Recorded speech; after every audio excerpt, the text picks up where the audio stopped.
Welcome to Chillin' 101. We hope this video helps. You start with a clean working tree. That prevents accidental data loss. First, run git log one line to copy the commit hash you want to remove. Once done, choose whether to rewrite local history only or push a forced update to origin.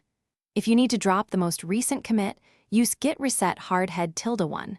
For older commits, plan an interactive rebase. Make sure you have backups or branches saved before rewriting history. Now you perform the middle steps. Run git rebase I base commit where base commit is the parent before the first commit to change. In the editor, replace pick with drop to delete a commit or edit to modify it. Save and exit.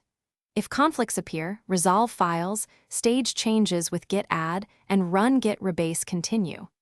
Once the rebase finishes, verify the new history with git log one line to confirm the unwanted commits are gone. Finish by updating the remote.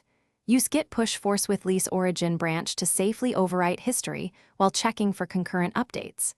Make sure to run git fetch and confirm no one else pushed changes that would be lost. If you realize you deleted the wrong commit, you can recover using git reflog to find the old head and git reset hard old hash.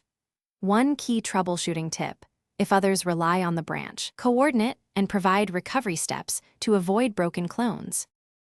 Thanks for watching. Consider subscribing if we helped you.